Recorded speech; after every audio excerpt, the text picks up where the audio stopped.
Quelle sera la suite logique après la déclaration d'incompétence de la Cour constitutionnelle? Maître Christian Emango répond, je cite, ces chercheurs dit, sauf revirement jurisprudentiel qui est peu probable, on ne pourra plus revenir devant cette même juridiction pour connaître la même affaire. Il était joint au téléphone Biwana.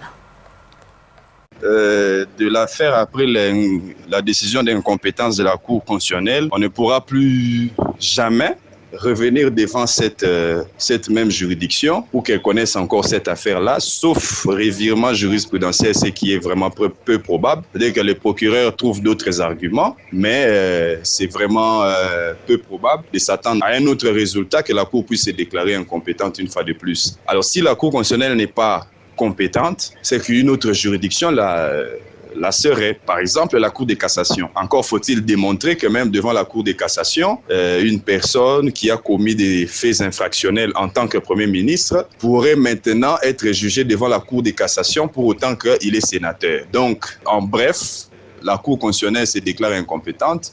Cela suppose qu'une autre juridiction pourrait être compétente, par exemple la Cour de cassation, peut-être bien. Mais vous savez que des dossiers qui concernent des questions d'État sont aussi sensibles que ça, qu'il ne faut pas commettre des erreurs à ce niveau-là, parce que maintenant, pour revenir encore, par exemple, devant une autre juridiction qui serait compétente, c'est encore une longue procédure. Il faut revenir encore au Parlement, lever les immunités, c'est encore des longues procédures et il faut vraiment éviter des erreurs de ce genre devant les hautes juridictions parce que ça fait dépenser beaucoup d'énergie et même ça ne donne pas une bonne impression politiquement parce que il peut y avoir encore d'autres interprétations d'acharnement, etc.